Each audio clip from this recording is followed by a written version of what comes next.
आज हम ड्रिवन या इसको अपन फोर्स्ड सिंपल हार्मोनिक ऑसिलेटर भी कहते हैं के बारे में बात करेंगे। चालित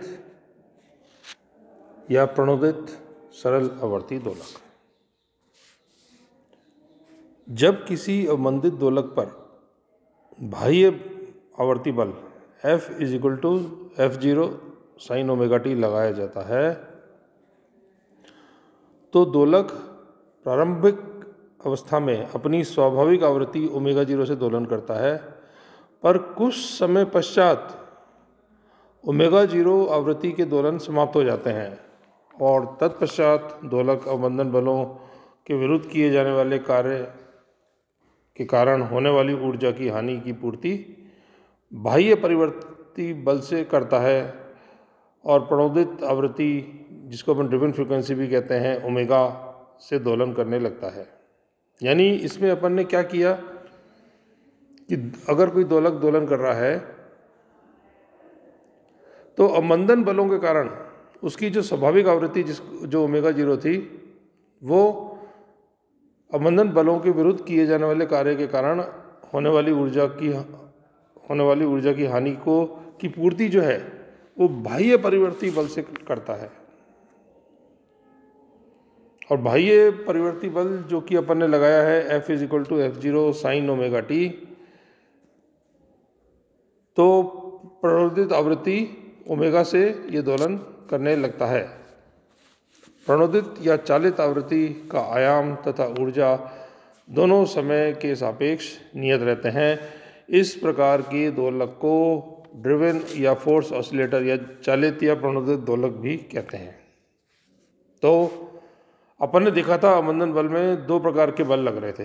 प्रत्यानयन बल Fr = -kx और अवमंदन बल Fd = -λ dx/dt। लेकिन यहाँ पर प्रणोदित दोलक पर तीन प्रकार के बल लगेंगे। सबसे पहला प्रत्यानयन बल Fr = -kx, जहाँ के बल नियतांक तथा x विस्थापन है। अवमंदन बल Fd = -λ dx/dt, जहाँ लैम्डा अवमंदन नियतांक तथा dx/dt दोलक का वेग है। बाह्य परिवर्ती बल, जो तीसरा बल जो लगेगा इस पर, बाह्य परिवर्ती बल जो कि अपन ने एक्सटर्नल फोर्स लगाया है Fe = F0 sin ωt, जहाँ ओमेगा जो है वो बाह्य बल की आवृत्ति है। तो परिणामी बल कितना हो जाएगा दोलक पर?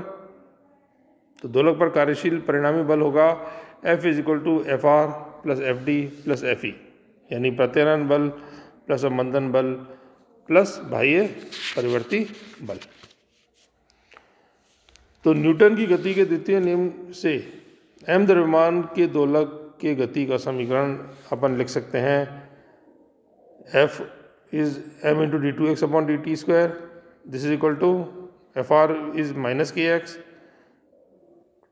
Fd is -λ dx/dt and Fe is F0 sin ωt. So m × d2x/dt², this is equal to -kx -λ dx/dt plus F0 sin ωt। या इस इक्वेशन को अपन इस तरह भी लिख सकते हैं, d2x/dt² plus λ/m × dx/dt plus k/mx, this is equal to F0/m sin ωt। मान लें अपन यहाँ पर कि λ/m = 2r, k/m = ω02 and capital F0/m, this is equal to small f0। तो ये इक्वेशन मेरी बन जाएगी d2x/dt² plus 2r × dx/dt plus ω02x is equal to F0 sin ωt। यह समीकरण जो है प्रणोदित दोलक का अवकलन समीकरण होता है। प्रारंभ में दोलक को विस्थापित करने पर वह न्यून अवमंदित दोलक की भांति गति करता है, जिस पर बाह्य प्रत्यावर्ती बल आरोपित है। ये दोलन इस प्रकार मॉड्यूलित दोलन होते हैं तथा दोलक के क्षणिक ट्रांजिट बिहेवियर को प्रदर्शित करते हैं। कुछ समय पश्चात क्षणिक व्यवहार अवमंदित हो जाता है और दोलक की स्थायी अवस्था प्राप्त हो जाती है। इस समीकरण के दो हल होते हैं, क्षणिक व स्थायी, तथा पूर्ण हल इनके अध्यारोपण से प्राप्त होता है। 9 क्षणिक अवस्था के व्यवहार की अपन पिछले चैप्टर्स में देख ही चुके हैं। अब हम स्थायी हल प्राप्त करते हैं। स्थायी अवस्था में प्रणोदित दोलक बाह्य बल की आवृत्ति से ही दोलन करता है। अतः इस अवस्था में माना समीकरण 2 का इस समीकरण का हल है, उपरोक्त समीकरण का हल है x = x0 sin ω t - phi। यह dx/dt = ω(x0 cos ω t - phi) तथा d2x/dt² = -ω2x0 sin ω t - phi। उपरोक्त मान समीकरण 2 में रखने पर -ω2x0 sin ω t - phi plus 2r ω(x0 cos ω t - phi plus ω02x0 sin ω t - phi this is equal to f0 sin ω t। या इसको अपन इस तरह भी लिख सकते हैं, f0 sin ω t को f0 sin ω t - phi plus phi, या this is equal to sine a plus b, तो sine f0 sin ω t - phi cos phi plus f0 cos ω t - phi sin phi।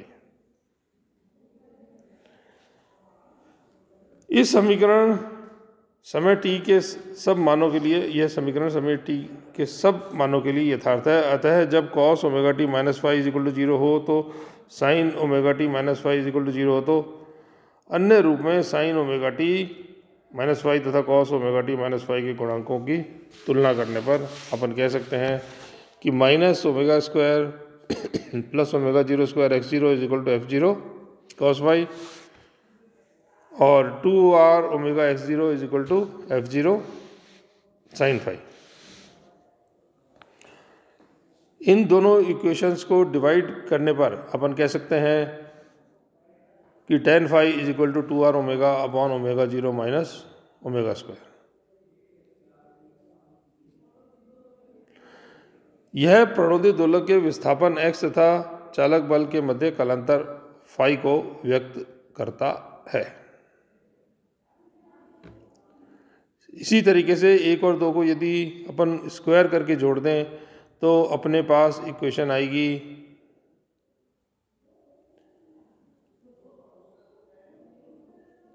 ω02 minus ω² का whole square plus 4r² ω02 into x0² this equal to f0², या x0 = f0 into √ω02 minus ω² का whole square plus 4r² ω²।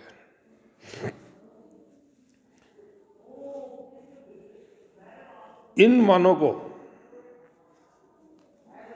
अपन ने जो इसका हल माना था x = x0 sin ω t - phi, तो x0 और phi के मान यदि अपन इक्वेशन में पुट करें तो अपने पास प्रणोदित दोलक के स्थायी अवस्था में विस्थापन का समीकरण प्राप्त होता है, और वह है x = f0 √ω02 माइनस ω² का whole square plus 4r² ω² into sine ω t minus tan inverse 2r ω/ω02 minus ω²। इस समीकरण से स्पष्ट है कि स्थायी अवस्था में प्रणोदित दोलक अपनी स्वाभाविक आवृत्ति ω0 से दोलन नहीं करता है, बल्कि चालित बल की आवृत्ति ω से दोलन करता है तथा दोलक का आयाम समय के सापेक्ष स्थिर रहता है। इसके अतिरिक्त हम देखते हैं कि दोलक का विस्थापन आरोपित बल phi से कला कोण पीछे रहता है। यह इस समीकरण का हल हो गया। नेक्स्ट टाइम पे अपन इसकी और एप्लीकेशंस डिस्कस करेंगे। Thank you.